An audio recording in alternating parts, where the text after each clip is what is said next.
This is Wraith from Wraith Rain. I'm an author of serialized gay romance fiction.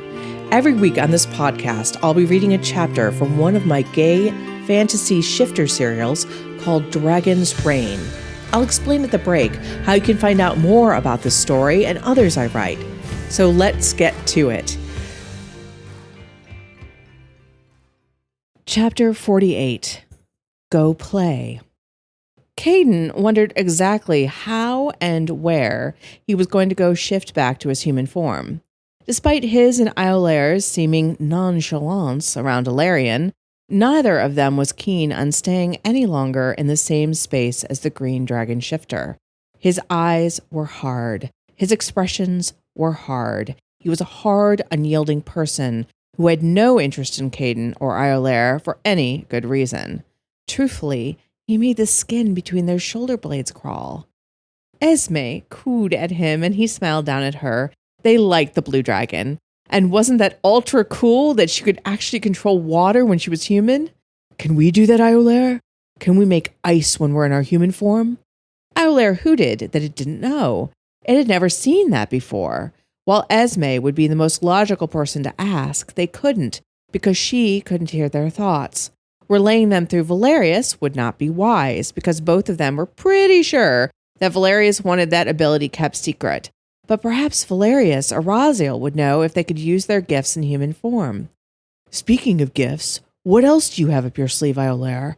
That thing of changing people from shifter to human was pretty surprising, Caden asked his mysterious spirit.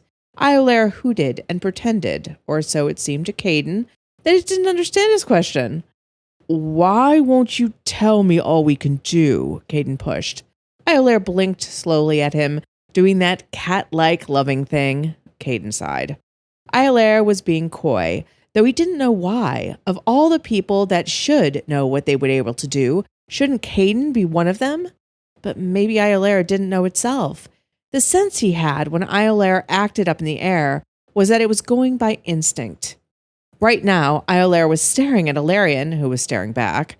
It shifted their stance, lifting their wings and settling them back down lightly to make them appear bigger. It was the equivalent of a cat puffing up its tail and fur on its body. Valerian cocked his head to the side and smiled. Iolaire went quite still. Valerius looked between them and saw what was happening. He stepped between Valerian and Iolaire. Ignore him. He will be handled, Valerius assured Caden and Iolaire. Right, he's leaning over so that I can see him behind you, Caden remarked. Valerius pinched the top of his nose at this information. Just focus on me, then. It seems he cannot help himself. Even after you nearly crushed his shoulders, he's still pushing this, Caden realized. Valerian is a type who does not stop until they hit a wall that will not break for them. He will bash himself against it for a time before he realizes he cannot get through, Valerius explained. So you're comparing yourself to a wall, Caden grinned. Among other things, Valerius answered with a small smile. I think Iolaire and I should take off if you're settling everyone in for tonight, Caden told him reluctantly. Shioni was already urging Esme towards the doors. He was sure that Valerian would stay just where he was for all time if Iolaire was there, so the only option was for them to go. Caden couldn't quite hide the disappointment that their time together had come to an end, for today at least. But now, any time he saw Valerius, he would have to be in his dragon form, and that wasn't as fun. And it wouldn't be just the two of them either. Iolaire hung their head. Yes, Valerius sounded just as disappointed as he did. That would be wise. You should return to the pond and take the car back to Reach. Caden nodded his head, or rather, Iolaire nodded. Esme, who had been watching the exchanges between them, opened her eyes hugely wide. Are you communicating telepathically with one another, Valerius? Valerius, though, did not answer her. Instead, he put an arm around her shoulders. We have much to discuss, Esme. Oh, you're going to be coy, aren't you? I suppose that just means that I'll have to wrangle it out of you. Ha ha ha! She laughed, seemingly happy with it being a mystery. Valerius smiled at her. He wasn't going to give away anything. He then called to Caden. Fly well. I will be in contact with you as to when you need to appear next for this circus. Caden felt a sudden sense of panic. But what about seeing you? Are we going to fly together? I can't do this without you. He hadn't meant to let that out. I mean, of course I can. Just, Caden, I know. We are in this together. As to whether we can meet alone. Valerius considered this. He bit his lower lip. It was clear he wanted to fly with Caden, but didn't think it was safe to do so. I will be under surveillance constantly by the other dragon shifters. They will all want to discover your human identity, but I will find a way to get to you. Right now, I am very grateful that Iolaire is agreeable to remaining in human form for as long as needed. Right. Yeah. Caden still felt uneasy and at sea. We just started this thing between us and the dragon thing and... Caden, all is well. I wish to be with you more than anything.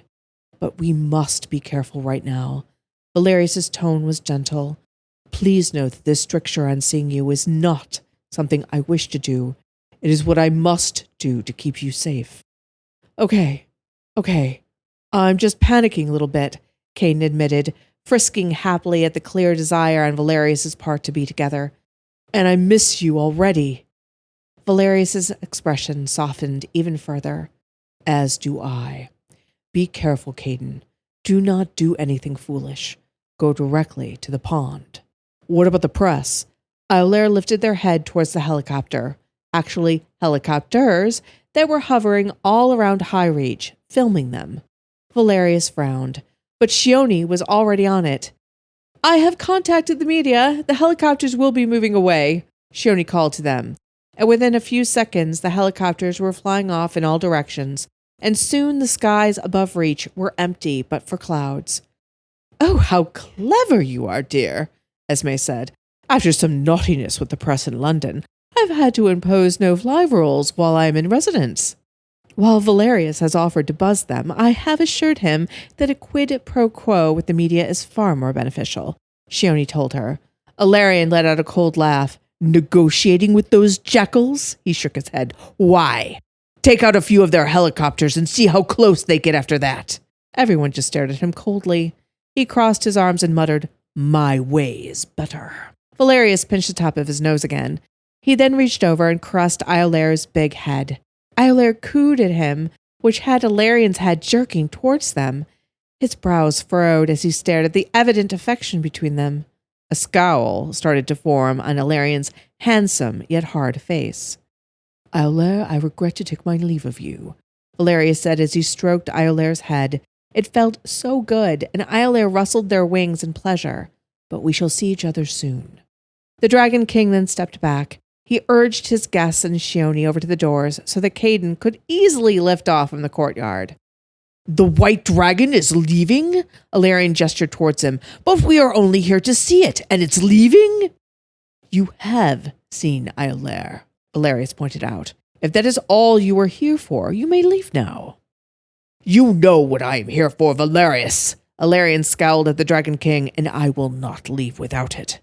The green dragon shifter then spun on his heel and joined the jackbooted thugs he had brought with him. The four of them stormed inside. Valerius's lips flattened. Remember that we're ignoring him, Caden reminded Valerius. He's not worth your breath, and he's getting nothing he wants out of this visitation with me. Valerius gave a slight nod. He is dangerous, Caden. Remember that. Oh, I will. Goodbye, dear Iolaire, Esme called to him with a wave. I look forward to seeing you soon. Perhaps we can go flying together and see how water and ice can be used to create unique effects. Iolaire was eagerly nodding their head to that. It sensed that they could learn much from the blue dragon shifter, if they trusted her. She seems really willing to teach, Caden agreed. I think she might be trustworthy too. That surprised him a little. He'd seen Esme on television and the net before. She'd always seemed charming and warm. She seemed that now, though there was a slight harder edge about her that hadn't been present for the cameras.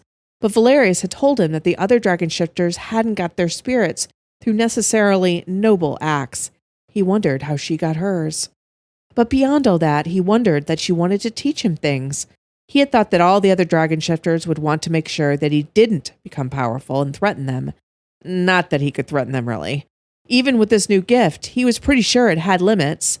He wasn't sure if it would work all the time, or on how many dragons it would work on, or for how long if there was more than one that was affected. Shioni waved to him as well. See you soon, Iolaire. Stay safe, Caden, Valerius sent once more. Remember, right back to the pond. They nodded gracefully. It was time to go. Iolaire had just started to flap their wings when Caden suddenly worried that they wouldn't be able to get gracefully up in the air again. He pictured them going up a few feet, then falling over, or soaring into the side of High Reach, or falling into one of the mansions below. But Iolaire had it covered, and they were up and safely away from the castle within moments. Valerius's form became smaller and smaller. Caden felt a wave of depression go through him. I can't believe we won't get to see Valerius and Raziel alone for, ever, Caden sighed. Iolaire hooted sadly as well.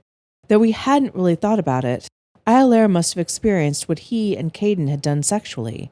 Iolaire knew how he felt about Valerius too, but the spirit had not been intrusive at all, giving him total privacy. But still, Iolaire was impacted too by this relationship, and he had never asked the spirit what it thought. Iolaire, you are okay with me and Valerius, being together, right? Iolaire appeared startled. Not startled because he had asked, but startled because it was completely on board. He got the sense from it that it would never tell him no as to what lovers or friends he picked, but that Iolaire was utterly pleased with this choice. There was some hooting and a little bit of hiding its head beneath a wing in Caden's mind's eye. Not in real life as they were flying, as it expressed admiration for Raziel. You like Raziel, huh? That's awesome. It's like dating brothers or something. Huh. I'm glad that this is working out. Iolaire softly hooted again and made clear that it wondered if he thought that Raziel liked Iolaire back. I think Raziel's pretty chuffed about you, to be honest. Let there be a dragon romance. Iolaire let out a hoot of delight, sending their head back and allowing a puff of frost to be released as they flew over Reach. The white dragon was taking the long way back to the pond, and Caden didn't mind that at all. In fact, despite what he told Valerius, he didn't want to go back there just yet. This was the first time he had a chance to just be with Iolaire. Couldn't he do what he liked for once? Why wasn't he free to simply fly around like Valerius did and then go back to the pond when he had a mind to? Maybe they should take the opportunity to do something on their own. I hope you are enjoying Dragon's Reign so far. Now, you can tell I love shifters, and Dragon's Reign was the first serial I had a whole world of them, all different types. But I've also done the more traditional shifter tales involving werewolves, and one of those is a modern gay retelling of Little Red Riding Hood in my serial, Crimson. In Crimson, a lonely young man finds love in a werewolf pack. Gareth, alpha of the Cold Moon Pack, does not believe in mates. His friend went mad after his mate was killed, so Gareth resists love. But then he meets Jude Connor. Growing up an orphan, Jude experienced human cruelty and trusts no one. Still, he dreams of belonging to someone and being part of a family. Can he bring himself to trust Gareth and the Cold Moon Pack and make that dream a reality? If you'd like to check out the first few chapters of Crimson for free, the link is down in the description below. Hey, Iolaire. Tilly is at Spirit Park today with her friends. Maybe she's still there. We could drop down and give her that ride we promised, Caden suggested. No one will know that we aren't just meeting up randomly with some kids. Tilly won't give us away. Caden could almost feel Valerius's disapproval, even though the Dragon King did not know what he was doing. What could possibly go wrong with this? We're just going to go down for a few minutes. Iolaire was eager to meet his sister and readily agreed. Nothing could go wrong. Let those not be famous last words. They curved to the left and headed towards the large park on the south side of the mid. Spirit Park was dedicated to the spirits that transformed humans into shifters. There was plenty of lawn space where people could play games, picnic, or just hang out. There were also large swaths of forest with running, walking paths threading through their leafy vastnesses. Finally, there was the large pond where people swam and fished, called Little Lost Lake. Tilly liked to hang out near the swimming pond. He directed Iolaire in that direction. Let's see if we can catch sight of her. I hope she's still there. And they were in luck. As Iolaire flew them lower to the ground, they caught sight of his sister and her two best friends, Toby Caudle and Macaulay Smythe. His sister was in the center of the group and immediately clapped her hands together when she saw Iolaire. Toby, a gangly 13-year-old with thick Coke bottle glasses and two long legs, jumped up and down in excitement.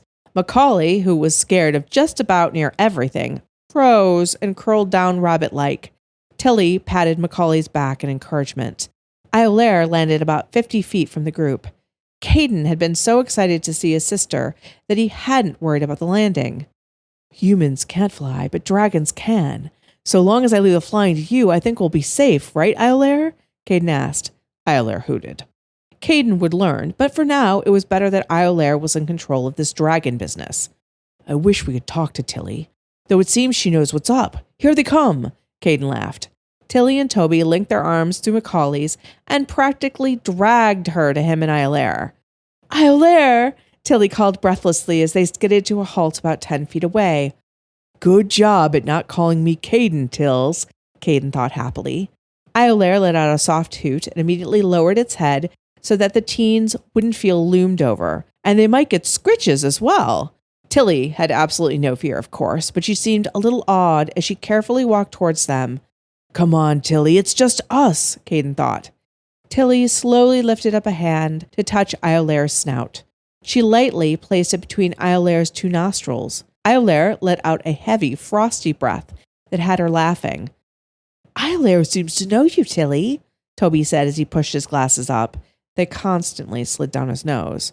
Macaulay, who had both hands up, covering her face, peered out between her fingers and asked in a shaky voice, Is it a nice dragon? The nicest, Tilly assured them quickly. Realizing this confirmed that she had some kind of special relationship with the white dragon, she added, I think so. You all saw it on TV last night. Toby took a few steps forward. Iolaire settled down in its round cat pose, as Caden thought of it, and curled its tail around its body, and front claws were hidden underneath it, so that it looked more approachable. Wow, Toby murmured, as he carefully stroked Iolaire's left upper arm. It's so warm. I thought it would be cold, but it isn't. Macaulay darted forward, touched, or more like petted Iolaire once, and ran away again. At least she had taken her hands from her face. I wonder if she would be so afraid if she knew it was me, Caden wondered. This is so cool, Toby remarked as he circled Iolaire and looked at every part of the dragon. Why do you suppose it landed here, though? There's only the three of us. Because it wanted to meet people, but not be overwhelmed, Tilly said, though her gaze went out to the wide expanse of lawn. Though I'm betting it won't be us for very long. Macaulay had approached the tip of Iolaire's tail. Immediately, the white dragon started to tease her with it. Macaulay watched with an open mouth as the tail behaved like its own creature and tried to tickle her. She squeaked and jumped up and down, but then slowly reached out to pat the tail's head, or rather its tip. It darted up and touched her cheek as if to give her a kiss. She giggled. Toby, having finished his inspection, stood with hands on hips and said with evident satisfaction, This is the best thing ever. Tilly laughed and nodded in agreement. She was leaning against Iolaire's shoulder. Iolaire sent a few puffs of frost into the air so that snowflakes came down onto her hair and shoulders. She looked like a fairy princess. Can you imagine Valerius coming down and hanging out with us in the park like this? Toby asked as he clambered on top of Iolaire's left forearm and sat on it. Iolaire moved it up and down so that it was like a ride. Toby let out shouts of glee. No way. Tilly shook her head. Macaulay, who was now happily being held up by the tail, looked alarmed again. Oh, it would be scary if the black dragon came down to us. I think it would be awesome, Toby contradicted her. I wonder if I could convince him to land where people can actually see and touch him, Caden murmured. Iolaire thought that was a brilliant idea. He and Raziel could ferry kids on their backs across the lake. They could make fire and ice shows that people would ooh and ah at. Caden wasn't so sure that Valerius would be up for that, even if Raziel could be convinced to do so. He didn't think that even Iolaire's charms, though, could convince Raziel to get in on it. You just say that now because the black dragon isn't here, Macaulay gulped. but you'd be scared too if the black dragon came down. Well, yeah, a little bit, but it's not like he couldn't just as easily kill me from the sky as from the ground, Toby pointed out. That didn't soothe Macaulay predictably. Kill you? Why would he want to kill you? What have you done? Nothing. I was just kidding. Toby rolled his eyes. Tilly was near Iolaire's left ear and whispered, Do I get my chance to fly today? Iolaire nodded eagerly, even as Caden felt a little trepidation. How are we going to stop her from falling off? Or suffocating or something? I mean, maybe, oh man, you've got to be kidding me. There were people coming up the rise of the grass. They were people clearly interested in seeing Iolaire, but even if Caden hadn't seen the angry scowls on their faces, or the bricks or bats and pieces of glass they held, he would have heard the angry calls of host and parasite. Humans first had found the white dragon shifter. I hope you enjoyed this week's chapter. Just a reminder that if you join Wraith Rain as a member, the membership is 15 to 20 episodes ahead of the free podcast. If you'd like to join and listen to all those extra podcasts, not to mention getting access to the other stories and manga on Wraith Rain, a link is down below.